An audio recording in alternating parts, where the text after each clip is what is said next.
नमस्कार दोस्तों, आप देख रहे हैं स्टोरीज नज़र। क्या जिस यमराज को हम आज डरावने चेहरे, काले रंग और भैंस पर सवार देखते हैं, क्या वो हमेशा से ऐसे ही थे? क्या आपको पता है कि यमराज कभी अत्यंत सुंदर हुआ करते थे? इतने सुंदर कि पृथ्वी की स्त्रियां ही नहीं, इंद्रलोक की अप्सराएं तक उन पर मोहित थीं। आज की ये कथा मृत्यु से ज्यादा कर्तव्य और अहंकार की है। तो अंत तक सुनिए, क्योंकि आज आप जानेंगे यमराज बनने से पहले की कहानी। बहुत समय पहले की बात है। जगह थी सृष्टि का प्रारंभिक काल। सूर्यदेव की पत्नी थी संज्ञा।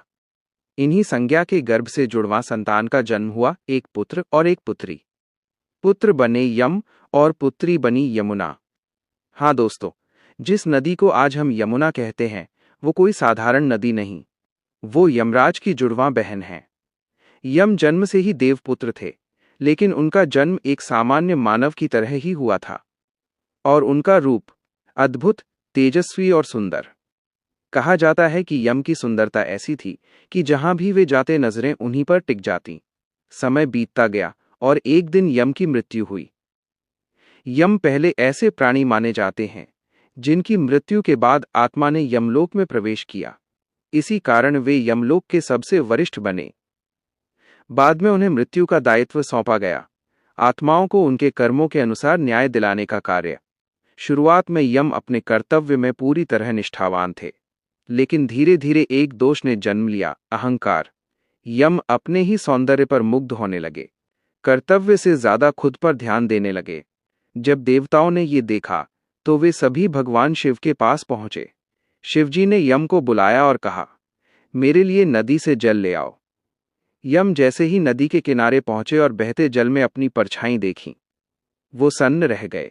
जल में जो प्रतिबिंब दिखा वो डरावना था, काला, विकराल, सिर पर सींग और चेहरे पर भयानक भाव।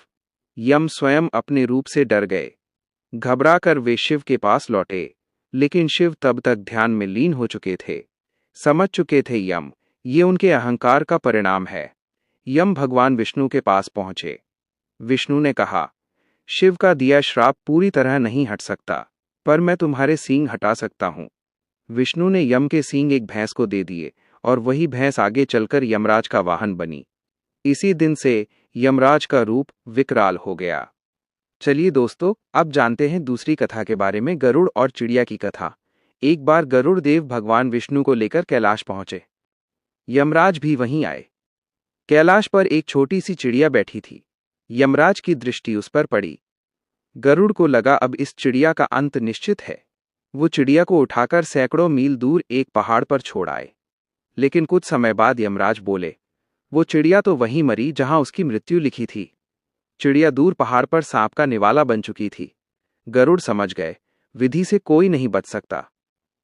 मार्कंडेय ऋषि और यमराज की कथा। मार्कंडेय ऋषि, जिनके केवल 13 वर्ष की आयु मिली थी, लेकिन वे शिव भक्त थे। मृत्यु के दिन यमराज आए। मार्कंडेय शिवलिंग से लिपट गए। यम का पाश गलती से शिवलिंग में लिपट गया। तुरंत भगवान शिव प्रकट हुए। शिव ने यमराज को रोका और मार्कंडेय को दीर्घायु का वरदान मिला। तो दोस्तों, ये थी कथा सूर्यपुत्र यमराज की। यमराज डर के प्रतीक नहीं, न्याय के प्रतीक हैं।